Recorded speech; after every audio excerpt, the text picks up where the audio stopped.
Pace Morby. If you haven't heard of him, you will today. Phenomenal real estate investor. One of my favorite shows ever. I got 5 pages of notes. I'm not kidding. I took notes the whole time. I got 5 pages of little handwriting notes. So if you're listening, folks, you can make some dough. Can anybody get into this who's motivated? 1,000%. Why aren't more people flocking into this? This is the formula right here. It's called subject to.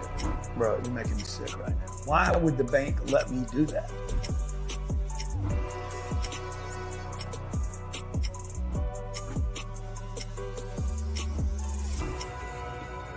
But this guy seemed to come out of nowhere, and he's got an unbelievable following, tribe. He's got a top podcast. He's got the most popular TV show on A&E called Triple Digit Flip. But what's even more impressive is his heart to serve. Pace Morby is the guy for all things real estate, and he does it all with something called creative financing.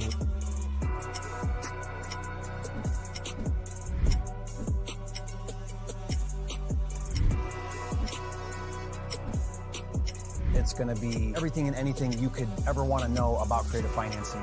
When I watch Pace, you know what I see? I see the guy who got a whole universe of shoe links, who told him, you can't do it that way. And he said, it, watch me.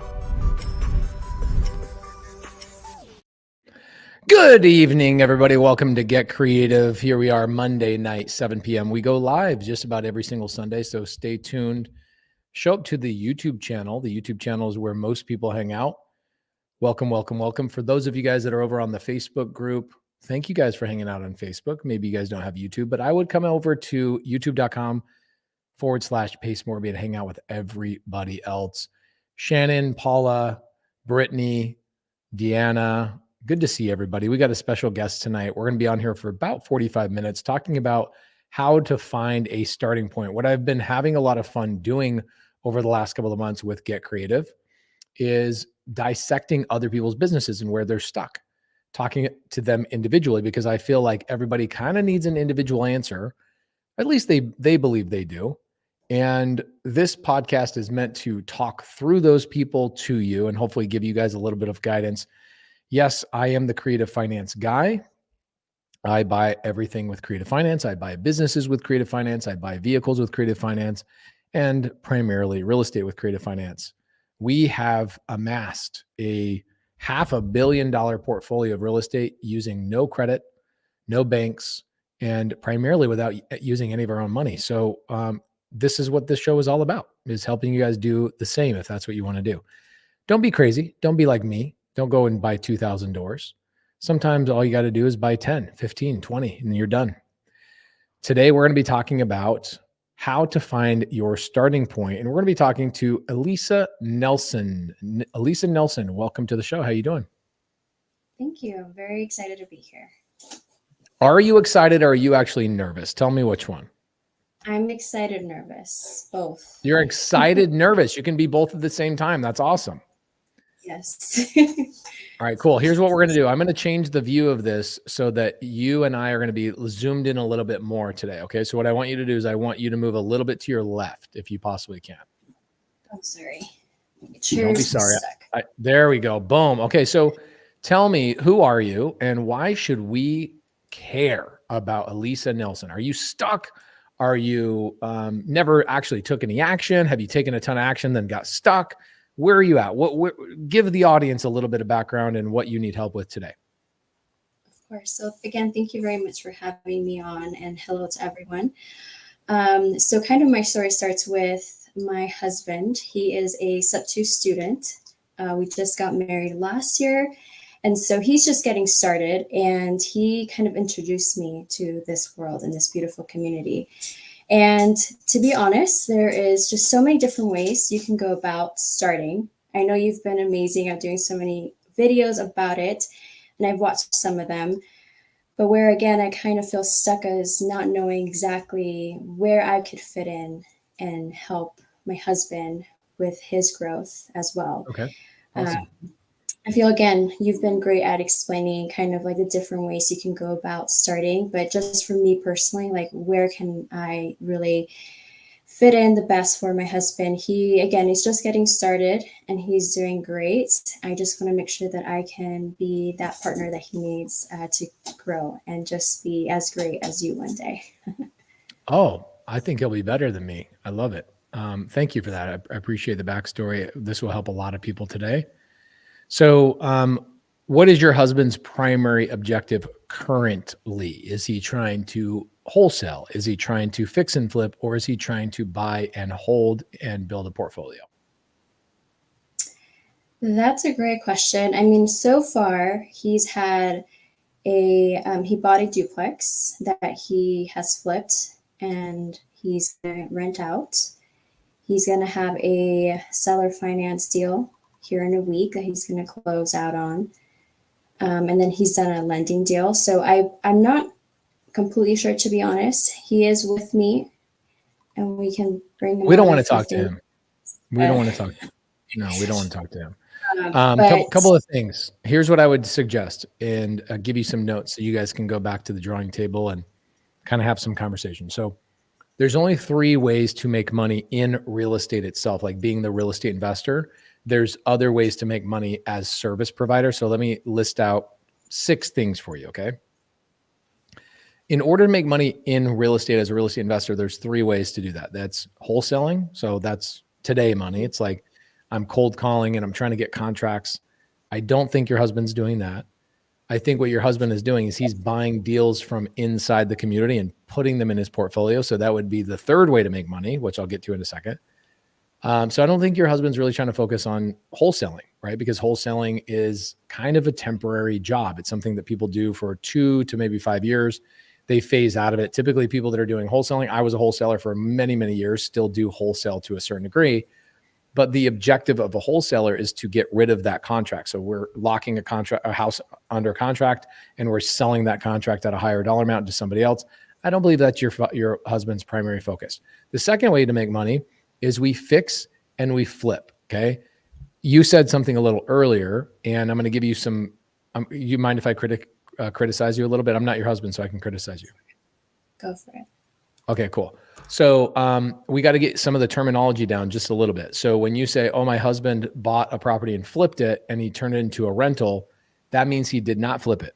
Okay, a flip means he got rid of it. He sold it to somebody else. So fix and flip means I'm fixing it and I'm flipping it to another buyer, right? So that's not what your husband did. Your husband bought a duplex and he put it in his portfolio. So again, wholesaling is the first way to make money as a real estate investor.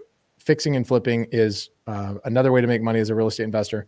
And then finally, buying and holding. It sounds like your husband's primary objective is building the portfolio. Now, those are the 3 ways to make money as a real estate investor. It sounds like he's focusing on number 3.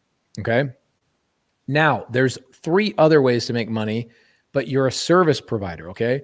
The easiest one is to be a private money lender, right? You're actually lending money on other people's projects. That's what we call Gator method. So your husband is doing some private money, which is great. He's collaborating with other people and he's getting into the community and doing stuff. So that's awesome. Another way to make money as a service provider is a transaction coordinator. I'm sure you know what that is, but that's the person that is the glue to all the transactions. I call them the mother of the transactions. They basically mother transactions all the way from start to finish. And then the 3rd way is basically being a real estate agent representing, listing the property, et cetera. Those are the 6 ways that a lot of people in our community are primarily making money. Now, like you said, there are so many ways to make money in real estate that it is confusing a lot of times. You typically are, you're going to be a lot like my wife. Okay. Your husband is probably the go get him. He's the warrior out in the field. And you are probably the polar opposite of him, which is actually a good thing. Would you say I'm close to accurate on that? Yes. Okay. So my wife is very similar. My wife is, I'm here for your vision, husband. I will do whatever I can to support you. I don't want to be the one with the game plan. I don't want to be the one that's leading. I don't want to pick where we're having dinner. I want you to read my mind and tell me where we're having dinner. That's basically the nature of my relationship with my wife. And it's magical and I love it. And it's a perfect match made in heaven. When I first started in the business, I didn't know what I know now. And these avatars that you hear us talk about, that's something that I brought to the industry. Nobody was talking about avatars. It was like people over here saying, oh, learn how to cold call. And everybody was learning how to cold call. And I'm like, I don't think everybody should be cold calling. I think personality changes. I think desires are different. I don't want to cold call if I just want to buy a deal. Like, let somebody else do the cold calling and I'll buy a deal from them. Like, why do I have to cold call? And it's commonly miseducated in the industry that that's something that people have to do. And you'll find people like your husband, if he just does a great job networking in our community, he'll just buy 15 sub 2 and seller finance deals every single year for the rest of his life. And he'll never have to make another cold call as long as he lives, which is awesome. So when I first started in the business, I was a wholesaler. I was sending postcards. I was putting up billboards. Literally, you would drive on the freeway and my name and my face were on these billboards. I was on TV. I was on radio. I was on Facebook ads, and I was trying to get sellers to call me and allow me to come on an appointment, get a contract with them. I would take that contract, and 1 out of 10 of those I would put in the portfolio. 9 out of 10 of those I would actually sell to somebody else and make a wholesale fee. I was hyper disorganized. And so my wife, who had a little bit of real estate experience before this, she came in and she said, can I help you? Can I come to the table and actually help you by being your transaction coordinator? And I was like, oh, what? A transaction coordinator? What? And so I think there's a couple of things that you can do. Transaction coordinator is kind of where I'm leading, where I'm thinking you're probably going to be. And why is that? Well, when you're a transaction coordinator, you get to be the hub of the activity. Okay. You've never been involved in a real estate transaction. Is that correct? That is correct. Okay, cool. Let's do a little whiteboard action. Let's see if I can do a whiteboard thing today. How about that? And what I want to do is I want to show you what a transaction coordinator is and why transaction coordinators actually have the ability to make more money than most people in real estate is because they're the ones that are connecting to everybody. Okay. They are the coordinator of the transaction. Do you know how many people are typically involved in a typical real estate transaction? Probably a lot. 5 to 10, probably. You think 5 to 10 is a lot. I like that. Typically, okay, in a real estate transaction, there's close to 30 people involved in a real estate transaction. 30. You don't see a lot of them. Now, Sam Singh says 52. It's 52 if it's like a full-fledged like fix and flip all the way down to the end. But if your husband's just buying the deal, okay, it's not going to be as many. All right. And we'll get into this in just a second. I'm trying to get my little trusty iPad to work today. And if I can get it to work, then I can draw some stuff out and I can show you what a transaction coordinator does. Oh, this iPad just hates me today. That's what happens.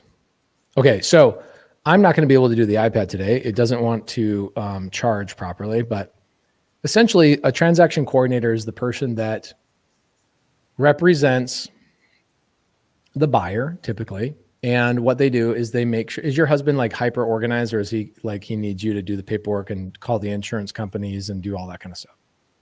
He's pretty organized. Okay. He's pretty organized. Got it. Okay. Mm-hmm. So you're trying to be nice to him because he's sitting there? No, it's true. He is. I mean, he can need an extra help. Yeah, but he's pretty good. Okay, cool.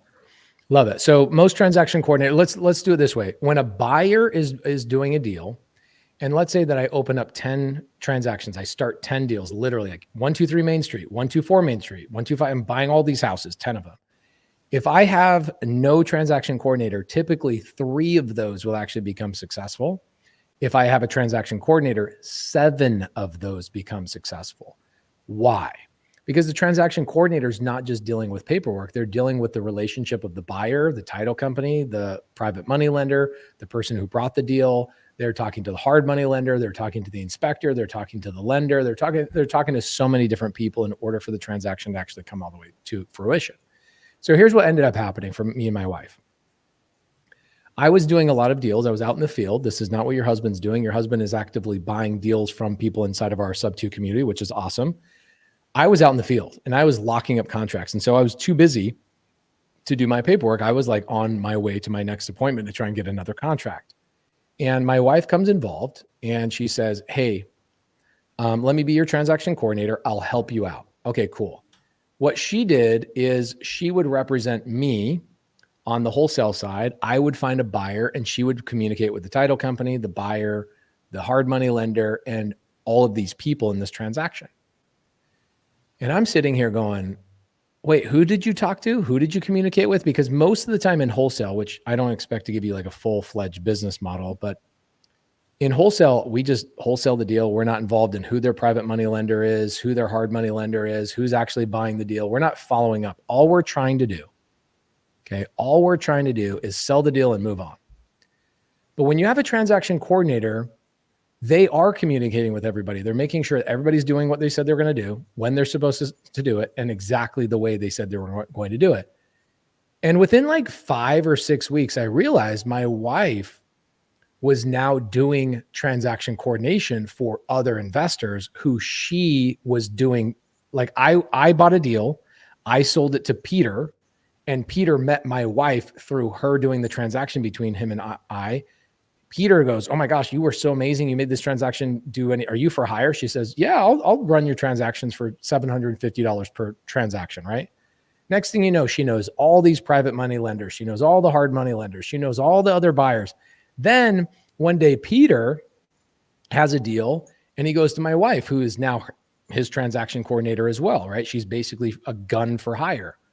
And he says, "Hey, would your husband want to buy this deal? I know he buys deals like this. Would you want to see if you can send this over to him?" And now I'm buying deals from other people in my market because my wife is their transaction coordinator. She's making active daily income by working at home, being able to be with the kids, maybe 2 to 3 hours a day. And then she's actively networking on my behalf, whether she knew it or not. And next thing you know, I'm buying 1 or 2 deals a month just from people local in the market. I'm like, holy moly, like I've got this assassin on my team who's making money on other people's teams as well. She's basically just a gun for hire. And I'm sitting there going, man, I don't think these transaction coordinators out here actually understand the power that they have. They are the most connected person in all of real estate. And it also is a very specific type of personality. So when we're talking about a traditional husband-wife combination, typically your husband is going to be a little bit more alpha than the wife in a traditional sense, right? The traditional, like, patriarch, matriarch type of situation. Your husband's out there trying to do deals. He's dealing with contractors. He's dealing with this. He's getting money. He's networking. He's doing all these things. He's basically out there slaying dragons. And he doesn't have the time to stop and network and look at these other ways of making money. And so for me, my wife brought another element to the table that doubled my business. And it wasn't even her. She kept all her active income, but it allowed me to see other deals that people were having that I didn't even have the time to look at or even find. I was out in the field getting another appointment, out in the field talking to the contractor, out in the field getting the tenant set up, right? Then as I started buying more rentals, my wife also became my operator. And so this is something that Top Tier Transaction Coordination, something that Molly runs, the part of our community, Top Tier TC. She teaches how to operate somebody's business on the back end. So my wife started operating my business, dealing with my tenants, dealing with my finances, dealing with my banking, dealing with all these things, and just going, I don't want you in the office. I want you out going and getting more deals. Now, is your husband going to do as many deals as I was in the beginning? No, because I was doing a different business model than he was. He's actually doing something that took me 2 or 3 years to get to, which is actively buying and holding. What I did is I was like, I hate my construction job so much. I want to go and replace my active income with new active income. So my active construction income had to be replaced with my active wholesaling income. And that was a very active business. We were doing 10 to 12 contracts every single month. My wife was doing all the paperwork on that. When I started buying and building my portfolio, we slowed down on the wholesale side just a little bit so I could start focusing on buying and holding. And now I'd say 90% of what I do now is just buying and holding. So it kind of depends on what your husband's business looks like, how much time you have to allocate, and what your motivations are. Sounds like your main question is, how do I support my husband? How do I help him out? I would tell you that his main thing he should be doing is finding more private money, finding more deals, and being out in the field and getting these deals done, rehabbed, and then finally get them tenant ready, right? That's what he should be doing. If he is doing anything else, then that means he's not doing the most important, highest use of his time, which means you've got to learn how to operate the back end and go, hey, husband, I'm going to spend 2 hours a day or less on this. I'm not going to come in and like be your partner. I would suggest, now this is me talking to you. I could be completely off on this, but I'm going to tell you, I don't think most women should come in, especially wives and husbands, and go, hey, let me run your entire back end of your business. I think it's irresponsible. And here's what I mean by that. Who's being irresponsible? I think it's irresponsible for your husband to require you to be around for 6 to 8 hours a day in his business. I think what you do is you go, I'm going to help you for maybe a year, maybe 2 years, until you have the capital to hire a full-time operator, because I don't want to be running this business on the back end, but I do want to support and help you out. And so that's what we did, right? It is amazing because I come home from work. My wife knows we're actively buying businesses. We're actively buying houses. We're actively buying, all these things. And she knows I have a team that's running that stuff, and that team doesn't get her involved. She gets to raise the kids. She gets to plan the things at the house. She gets to be the CEO of the home rather than feel like every single conversation her and I were having. What a lot of men will do is they will take their wife for granted without them knowing it. They'll go, oh my gosh, my wife wants to help me. In fact, a lot of men will push their wives to support them for the first couple of years. And it's their lack of wanting to delegate to a paid employee and save money instead of learning delegation and building a legitimate business. And so what I would do is I would put, this is my suggestion, you do whatever you want. If I were you, I'd go, I'm going to be in the business for 24 months. I'm going to learn these amazing skills. I'm going to spend less than 3 hours a day on doing it. And my goal is to bring $6,000 to $8,000 a month into the business. Your goal, husband, is within 24 months, have somebody that has replaced me. Now you could fill in the blanks. 24 months could be 72 months, could be 36 months. That's you and your guys' family goals. My wife was in my business too long. She was there for 5 years and nobody smacked me in the face and said, you should have delegated this position a long time ago. And they would have been right. What I was doing, I was taking my wife for granted and going, oh, this is an easy position I don't have to hire out for, and I can save $6,000, which is the smallest mindset to ever have. The best thing to do is actually go, my wife is way more valuable than $6,000 a month because my house has peace. Our family is taken care of. She gets to do the things that she wants to do. I don't work so my wife can work. I work so my wife can maybe help me get to a point where my wife never has to work. And my wife is working 10 times harder than she was in my business. She's just working on the things that are her highest and best use, which is being with the kids. It's like my wife told me the other day, the greatest luxury you've ever given me is giving me the ability to be with our kids 24/7 every single day, not having to worry about daycare and all of those types of things. And so for us and our family, that's the most important thing. You have to make that determination yourself. But I do see a lot of husbands will go, oh, I want my wife in my business. And then they get stuck there like mine did for 5 years. My wife came to me in 2019, right after we had Corbin. Corbin was a year old. And she said, you need to fire me. And I said, what? And she said, you need to buck up and hire somebody to replace me. Stop trying to save money by keeping me on payroll. Cause I didn't have to pay my wife. Right. And so a lot of men will take that as an advantage to themselves and go, oh, this is comfortable. I don't have to pay her because I pay the bills and I do to this and I do to that. And don't let your husband do that. Don't work for free. Treat yourself like a contract employer and say, I'm happy to help out in the business, but I need to be paid. And the goal of this business is for you within 24, 36, 54, 72, whatever it is. You need to get me out of this business by hiring a full-time operator, or Elisa, if you want to be that full-time operator, then, you need to make that goal. But I would say, learn transaction coordination. You will bring more to your husband's business and to your household than I could even explain in a 45-minute podcast. And you will meet some of his future collaborators, and you will meet people that will bring deals to the table with both you and him. And you'll get a level of understanding of this business that he will never have. My wife understands things about the real estate business from being my transaction coordinator that I still don't know, and nor do I ever want to know about this business. What questions do you have?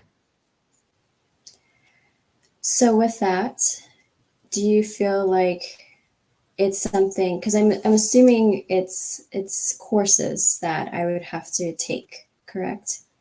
You would, TC? I really don't like the word course, but yes. So I hate the word course because here's what happens with a course. The mindset of I'm going to watch a video and it's going to change my life is not a real thing.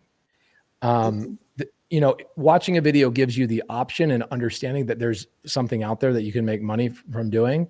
What I would do is I would join the top tier TC community with all the other, it's 95% women, with all the other women. And I would make some of the greatest friends of your life and collaborate with them on how they are being TCs in their husband's business or just in their own independent businesses. A video, no matter how good the videos are, we have world-class training. Okay.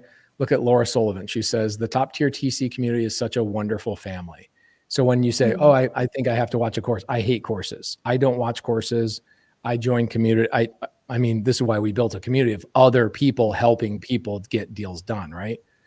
So the cool thing is now you can make friends with other women that are doing that exact thing. And you go, wait, how did you do this? And what did you do there? And can I do a deal with you? Can you walk me through this thing? That's 10,000 times better than any course you'll ever get. Now, do we have a course attached to the community? Of course, you got to have training. It's or super hyper organized, all that kind of stuff.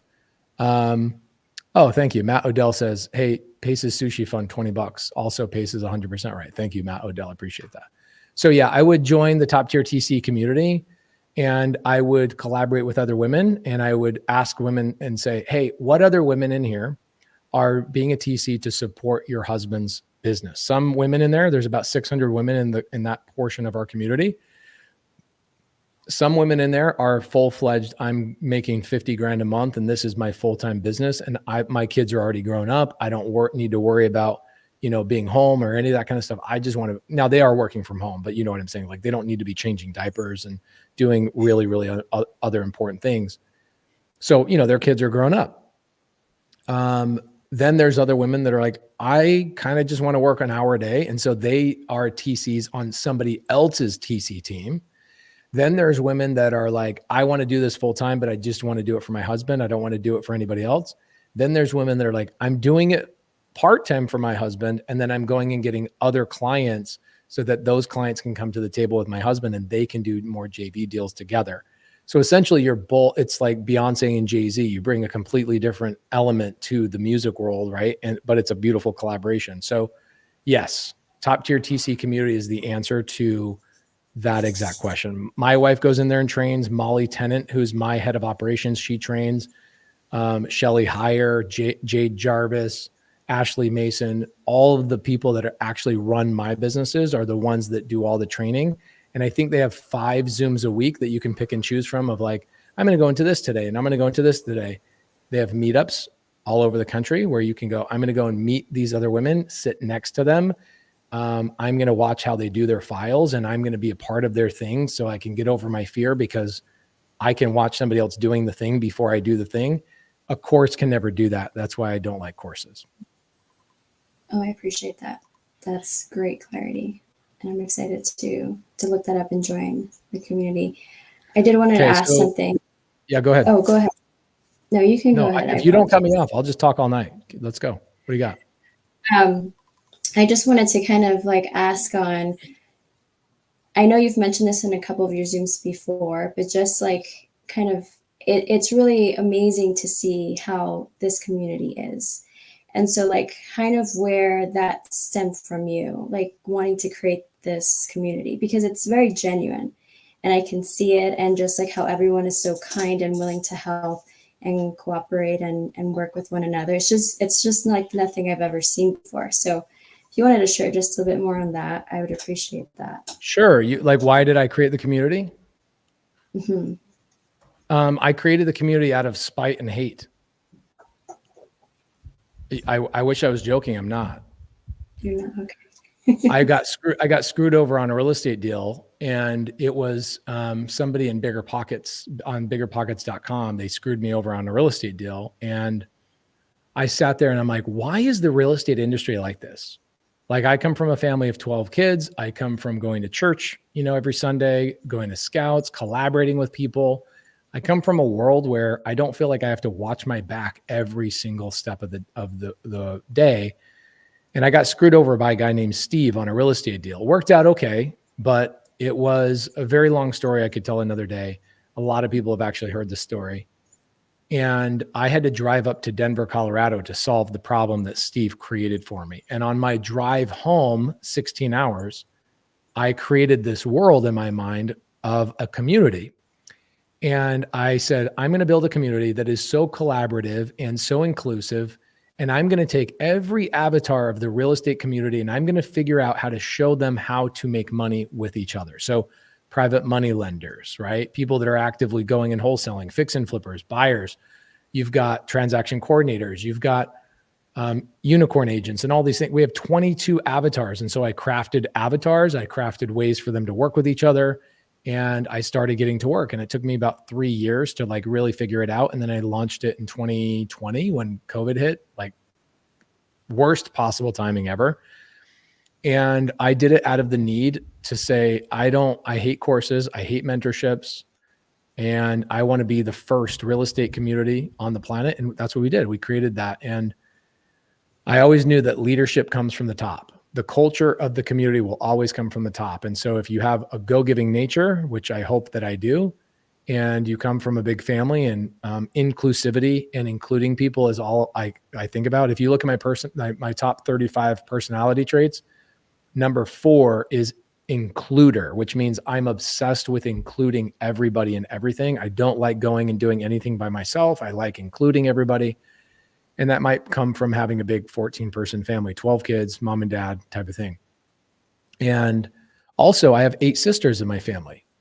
So think about those 8 sisters, and the only options that my sisters had when they were growing up to go and make money, because they knew like at some point I'm gonna get married. So do I really want to go to college for 6 years and get all this student debt, or do I want to go find a husband and support his dream and let him lead the family, and I'll support and raise the kids and all that kind of stuff? Most of my sisters went that route. So what are their options for making money? Esthetician, cutting hair, like those types of things, right? And so all of my sisters went and learned how to be estheticians. They all learned how to cut hair. 3 of them out of the 8 still cut hair. And there was a point also in my mom's life where when I was about 26 years old, my dad couldn't work for a couple of years and there was no income in my family's home. I was already out of the house, but I had to go and support my mom and 5 kids that were still living in the home while also supporting my wife and my world because of my dad's inability to work. And my mom, the only thing that she could do to make money was to sew clothes, which she's making like $1,000 a month off of this, which is not even their grocery bill, basically, when you have 7 people in the house. And so I just looked at it when I created the community 10 years after that. And I was like, I need to create a way for women to not just make 50 grand a year, but for women to make $200,000, $300,000, $400,000 a year by collaborating with people inside the community. And so for me, you'll see our main sub 2 community, like the premier part of our community is like 47% women. And the average real estate group they're all groups. We're the only actual real estate community, but how many women do you think are in a male dominated group? It's like 5 to 12%. We're 4 to 5 times more females in our community because we have identified personality traits and things that will naturally benefit them instead of them feeling like I got to go cold call. Lisa, do you want to get on a phone and just cold call 4 hours a day and try and find deals? Probably not, but if I had to, I'll try. I would, to be honest with you, I know I talk a lot, but I would never do it. I did cold calling 2 hours of my life, and I'm like, there's no possible way you're going to convince me to cold call for a living. It's not going to happen. And so we identified ways for women and everybody else, avatar-wise, demographic-wise, location-wise, budget-wise, how these 22 individual avatars can collaborate with each other. And the reality is I used to be surprised by it 4 years ago when we first launched the community. People would go, I got my first deal. I go, great. Where'd you get your first deal? They go, I bought it from somebody in the community. I go, great. Where'd you get your private money? Oh, from somebody in the community. Oh my gosh, how'd you get your contractor? From somebody in the community. Holy moly, who's doing your property management? Somebody from the community. oh, wow, who is your transaction coordinator? Somebody in the community. You'll see the average real estate deal inside of our community will have 3 to 5 students working that same deal together. Highly collaborative, the exact opposite of what I went through when I first tried to get into the business, where that guy, Steve, screwed me over. And I was just like, I'm going to create something that doesn't exist. And it's been the most fun I've ever had in my entire life. Thank you. That's awesome. I appreciate you sharing that. That's wonderful. Of course. Yeah, it's hard, honestly, the hardest thing I've ever had to do and the most rewarding thing I've done is building this community. The rewarding part is I get to do it with a lot of people. I don't do it by myself. We all know thousands of leaders in our community, like absolutely dominating and helping a lot of people. But here's the hardest part. It's nonstop, nonstop. And I have to lead by example all the time. I can't take a day off. I've got to continue to do the things and build, which is great. But the worst part about it is that it attracts everybody. Like, you see how amazing our community is. It doesn't just attract amazing people. It also attracts people that want to take advantage of our amazing people. And they go, ooh, maybe I can sneak into that community and I can steal money from people. It does happen. And so, once a week, I have to remove somebody from the community that took advantage of somebody else or did something else. And so now we spend 10 hours a month on training people how to protect themselves from the wolves in sheep's clothing. And that was something I anticipated. I knew that was going to happen. I knew, like, if you just build something so special, there's always going to be people come in and try and prey on it. But outside of that, it's been the greatest reward of my life besides my wife and children.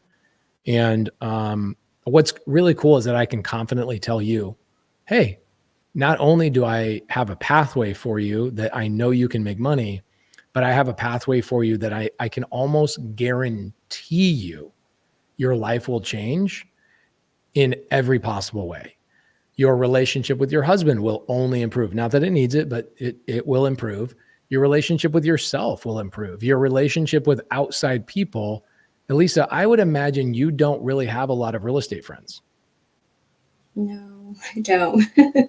Okay, so you want to know how to become incredibly good at real estate is make real estate friends who are actively doing deals, right? And when you replace your friend group, not that you need to, but you probably need to. I know I needed to. I needed to be around people that were, happily married, with kids, doing real estate, super active in whatever their beliefs were. Maybe it's church, maybe it's something else. And I was like, I need to be around those people. And somebody told me something 5 years ago. They said, your vibe will attract your tribe. And so the more I've created that vibe of monogamous, happily married, religious dude with kids that's trying to build a portfolio and be, connected to all these amazing people and collaborate, the more I attracted that exact type of person to this community. And so overwhelmingly, 95% of the people are just very similar. They have the same path. They want to do the same thing. And when I started this community, what was funny is slowly I started replacing all my friends one by one by one. All of a sudden, all of my very, very best friends are actually inside this community. I travel around the country to go visit students of mine that are actually like my best friends. They're also partners of mine in real estate transactions. And so I've watched people get married in our community, have children. I've watched people build entire $20 million portfolios in less than a year by partnering with each other inside the community. And it happens every day. We have a podcast. I'm not sure if you've listened to it. You're actually on my episode, but we have 7 episodes a week. 1 episode with me, and then 6 episodes per week that are all like micro episodes, 15 minutes long. Those micro episodes are success stories of students. I could do 3 to 5 a day, every day of the year, and I would still have overwhelmingly like a massive backlog of people that still want to do a podcast with me based on their first deal, their second deal. They've scaled it's thousands and thousands and thousands of success stories. And, those are the people that you need to hang out with. And most of the questions that you'll have will be answered in, your first 25 questions of what does a TC do? How do we make money? How do I find deals? How do I do this? That'll get answered in the course, right? Then what will happen, you'll watch the course. It'll take you a week, maybe 2 weeks to like get all the way through it, do the homework, all that kind of stuff. Now, 2 weeks later, you're like, all right, now what? Guess what's going to happen? Every other answer is going to be answered by somebody who's 6 months in the community that's actively doing a ton of deals, and they're going to take their 6-month learning curve and take it to 6 weeks for you. Then you're going to meet somebody that has been in the community for 2 years, and they're going to take their 2-year learning curve and give it to you in 4 months. And the friends that you have will accelerate your growth and your ability to bring a lot of value to your household. I appreciate that. Yes, I definitely need to get more friends in that area so I can grow. Your husband's not pushing you to get into the business, is he? No. He's leading by example. I see him and I see all the hard work that he puts in, and I want to join that. I want to be part of that. Cool. I love that. That's cool. And a lot of men will come to me and ask me, how did you get your wife to be on board with you? I said, I shut my mouth and I put the work in, and I showed my wife that it was possible. And instead of me, like a lot of men, they'll talk and they don't do anything.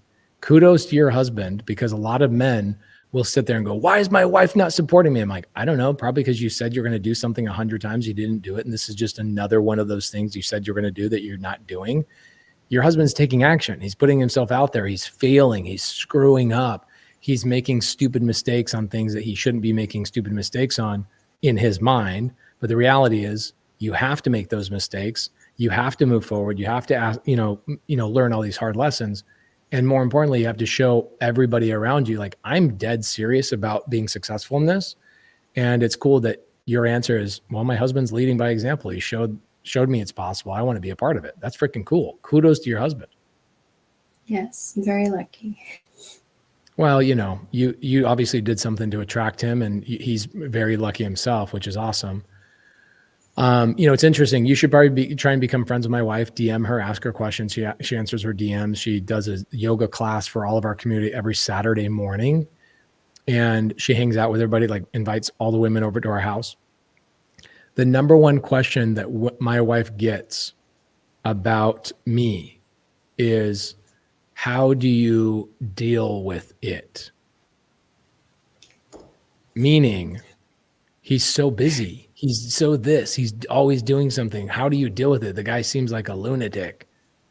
And my wife is like, I married this man because he is a lunatic. I married a warrior. I married a guy that wants to go out there and get it done. I did not marry a guy that wants to sit around and play video games. I did not marry a guy that wants to sit idle on the couch. I married a guy who is a doer, a creator, a warrior. And so encourage that guy to get out, do more, keep doing the thing, and say, go do more. What's your goal? I would challenge you, because I did write it down in the very beginning. The question I asked you is, what does your husband want to do? What's his focus of his business? Is I would challenge you. And this is hard because when you're married, it's like, I don't want to hear your voice any more than I already do. Every once in a while that happens. I would challenge you guys to let him tell you his vision for the business for the next 12 months, knowing it's going to change. Why is it going to change? It's going to change because in 3 months, he's not going to be the same person. Why? Because he's going to change. Why? Well, because he's going to learn lessons. He's going to learn all sorts of things. He's going to get different vantage points. I have this interesting story about these two friends that were going and hiking. This is a true story, by the way. Two friends going and hiking, and there's like 4 routes that they can choose at the trailhead. It's like 1, 2, 3, or 4. And they both are like, you want to race? Let's race and let's choose one and see who gets to the top the fastest, right? One friend chooses the path like center right. And he gets up and he's going, he's hustling. And he gets like maybe 20 minutes up the trail and he stops to catch his breath. He turns around and he looks down, realizing he chose the longest path. But how did he know he chose the longest path? Is because now he has a new vantage point. He has a new view of the world, right? He's done something. He's accomplished something. He gets to look backwards and go, oh my gosh, I should have chosen that path. But as he's doing this and he's looking down at the paths he should have chosen, he realizes his friend is still down there trying to choose his path. So who would you rather marry? Right now, I already know who you married, and you know who you married, and you're similar as well. Is that I'd rather marry the person that chooses the wrong path, that gets up there and learns the lessons to be able to stop, turn around, and go, "Oh, I learned something. I should have gone there." By the way, this friend was me and my friend Leif. I was the guy that ran up the hill. I stopped. I'm like, "Oh my gosh!" I turn around, I look down, I'm like, he's still down there, like trying to calculate. I was able to run down the path. And by the time he saw me running back down the path, he's laughing and he's like, "Oh, dude, you made a mistake." Well, guess what? I knew exactly what the right path was now. And I chose the path on the far left. And guess what he did? He just followed me. So it's interesting how that works. And a lot of people are so fearful of taking action. They're fearful of messing up. They're fearful of wasting their life by doing the wrong thing at the wrong time. And what if I should be doing more of this and I should be doing less of that? You know what? Your husband's doing it right. He just picked a path. He got to work. And now at some point in 3 months, 6 months, 9 months, he'll look back and go, "Oh, cool. I could have done that faster. I could have done that faster." But he wouldn't have known that if he wasn't up the trail 20 minutes and being able to look in reverse, right? So I would challenge him, say, "Give me your 12-month game plan. I want to hear about it. I want to hear what the goals are. I want to hear all the things. But I know and I expect it's going to change because I know and I expect you're going to change." And something that my wife and I tell each other frequently is, "I don't want to be married to you next year." And what I mean by that is I don't want to be married to the same person, and I don't want you to be married to the same person. I want you to be married to a new version of myself, new lessons, new experiences, new ways of communicating, more love, more patience, more everything. And I don't want you to recognize me in a year. I want you to look back and go, "Oh my gosh, I'm so glad you changed. Even though maybe today I become your dream man, I want to even continue to improve it." So what I love about you and your husband is that you are already encouraging each other to change. And most married couples have a hard time with that. What they do is they'll sit there and they'll go, "Why does my husband want to go to the gym? Why does my wife want to go to the gym? What's going on? Why do they want to change? Are they not happy with our situation?" And you're sitting over there like, "Dude, my husband's changing. He's doing things. I want to get on board. This is freaking fun." And there's no fights. There's no squabbling. There's none of that kind of stuff, where most people that are married, that's their first 3 years of struggle, is just trying to get on the same page. Yeah, no, that's completely true. I think when you see the future and you understand that you're building for the future and your future family, it gives you a different perspective. So I appreciate it. Of course. Wow. We've already gone 46 minutes. Was this helpful at all? This was very helpful. Thank you. Even this alone, for me, like you heard me say earlier, like I'm very nervous. I'm not the person to be like on camera all the time, but I knew that this is something that I needed to do. And so I feel very proud that I got to do it and that I got to hear from you and get the direction that I needed. Yes, of course. I think that once you're in top tier TC, here's the goal I would make, okay? Watch the course as fast as you can. Okay. The course has all the answers that you need, but you're not going to remember them. You're not going to be able to apply them until you actually have real problems, right? You already know this about life. So again, why I don't believe in courses, why I don't think mentorships are really great. I think communities are the only way to go. And we are the only real estate community in real estate. Everybody's now calling themselves community. Like I had one of my buddies sends me a DM today. And he goes, "Hey," or not DM, a text. He goes, "Hey, I'm thinking about starting a real estate community. It's like a monthly paid, like $1,000 a month type of thing." And I was like, "Okay, cool. Sounds good." I'm like, "That's kind of a lot of money for like a monthly payment, but I get it. What are you doing? What are you fulfilling?" And as he's describing it, I'm like, "So how are you going to encourage them to work with each other? How are you going to create ways and pathways for them to connect with each other and make money?" He goes, "Oh, no, they're just going to watch the course and they're going to have the stuff. And then I'll release new videos every single month. And then that way they'll want to pay the $1,000 a month." I'm like, "Bro, you are not doing these people any services at all. Like they need to go through the training as fast as possible so they can go and make 10 friends as fast as possible." In sub 2, we have a rule that if you haven't made 50 friends, then you haven't even started in the community. So I wouldn't suggest that necessarily for top tier TC. I would find 10, maybe 15 women in your first 30 days and really connect with them. Well, Pace, how do I do that? Really easy in our live Zooms. That's a really great way to do it in the side chat. Hey, who wants to connect? Let's get on a phone call. Hey, who's actively doing business? Or, hey, I'm brand new. Can somebody get on the phone with me? I'd love to chat for 15 minutes. One of the ways that our community really connects with each other is physical meetups. Obviously, those are always great. But something that's really helpful and simple is our community members will create a Calendly link. And every time a new member joins the Facebook group, or even when they join the Facebook group, they'll post and they'll go, hey, my name is Pace Morby. I just joined today. Here's my Calendly link. I'd love to connect with everybody for 15 minutes. Please book a time on my calendar. And what it does is it creates the Zoom link for you. It limits it to 15 minutes. And it's just like, what are you doing in your business? Where are you stuck? Well, okay, I'm going to write it down. And even if I might not be able to help you today, I'm going to talk to 15 other people that, for the rest of the week. And if somebody has the thing that you're looking for, I'll make sure that I connect you guys together. Is that cool? And literally that's what you're doing. You spend the first couple of weeks doing that, finding the haves, like what do you have, and finding the needs, like what do you need?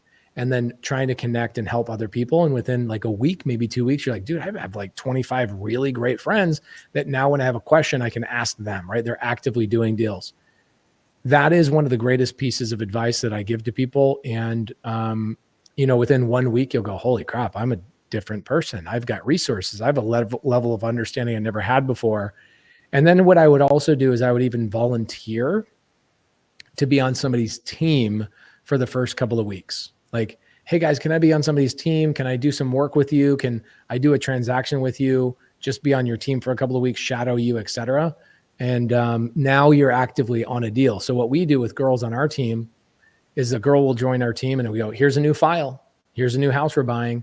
Go back to the training and try and solve your problems. If you can't solve the problem by going back to the training, then wait 5 minutes, think about it, and then text somebody on the team, right? So we're teaching people to be in a real life situation, go and try and find their answer, which 90% of the time they don't because they're so stressed out. Then they wait the 5 minutes and then they text us. And then we send them the answer like, okay, great. And then they go to the next thing and the next thing. And then within 30 days, they're like, I don't even recognize myself. Well, last thing I'll say, this is one of the coolest things ever. I got a text message from Shelly on my team, Shelly Hire, and she sends me a text message the other day. I think she's 55, I believe. She has 6 kids. And she wrote me a text message on January 11th of this year. And she says, Pace, I just want to take a moment to thank you. I was going to take a part-time lunch lady job so that I could make some money while my babies were at preschool and my husband wasn't able to work. But then you guys offered me this position. To say that this past year has changed my life is a complete understatement. This opportunity, this team has opened my eyes to possibility, hope, and more importantly, my own personal self-worth. I am so grateful every day. I'm surrounded by people who see more value in me than I see in myself, and I'm constantly pushed to be a better version of me. Thank you for making this possible and taking a chance on me. I mean, not only can that be you, but at some point, Elisa, somebody should be texting you that exact text because of you, right? Somebody inside the community in 6 months, somebody inside the community in a year should be texting you and saying, Elisa, because I joined Top Tier TC and 6 months in, I'm able to text you and ask you about your experiences on this or that or whatever. You changed my life. Thank you for being my best friend. Like that, those kind of text messages are in your future in the next 6 to 12 months, where you're not just bringing value to your husband's business and your own household, you're bringing value to other people's business and to their household. And that's really what the community is all about. I love that. Yes. That's the goal. Thank you. Oh, look at my wife. She says, Pace is such a good husband. I want to make love with him tonight. Dope. I'm 100% down with that. Thank you, sweetheart. I love that. You know what? I don't know if that's actually my wife. I wonder if this is somebody else. I want to treat him tonight. And I feel like that's somebody scamming me. It's got to be somebody made up a fake name. There's no way my wife, just kidding. My wife says stuff like that all the time. She's not a naughty one. Elisa, thank you so much. Was this helpful tonight? Yes, it was. Thank you, Pace. I appreciate it. Amazing, amazing, amazing. So guys, do me a favor. And what I would say is If you guys have questions, you guys want me to dissect you and your business, please send me a message on Instagram DM and say, hey, Pace, I'm in sub 2. Hey, Pace, I'm in Gator. Hey, Pace, I'm in top tier TC. I want you to pick me apart. Tell me about my business. Help me get a little bit more direction. I'm happy to do one-on-ones for community members on Get Creative. And I look forward to seeing you guys. Actually, I'm not going to be here next week. Next week, I will be in Atlanta. So a couple of things I want you guys to know. Make sure you guys get your tickets for squatupsummit.com. Squatupsummit.com final I think the last couple of tickets or last couple hundred tickets will be sold in the next 10 days. So if you guys are thinking about going to Squat Up Summit, make sure you get your tickets. It will get sold out. Second thing, I'll be in St. Louis this week on Friday. I will be in Atlanta on Saturday. I will be in Augusta on Monday doing 3 meetups. The one in Atlanta, we are doing 1,000,000 acts of kindness with Charlie Rocket. So go to whereispace.com to get more details. We're just going to do acts of kindness and help a ton of people out, collaborate and hang out as a community. And we will see you guys St. Louis Friday, Atlanta Saturday, and Augusta, Georgia on Monday. Thank you guys so much.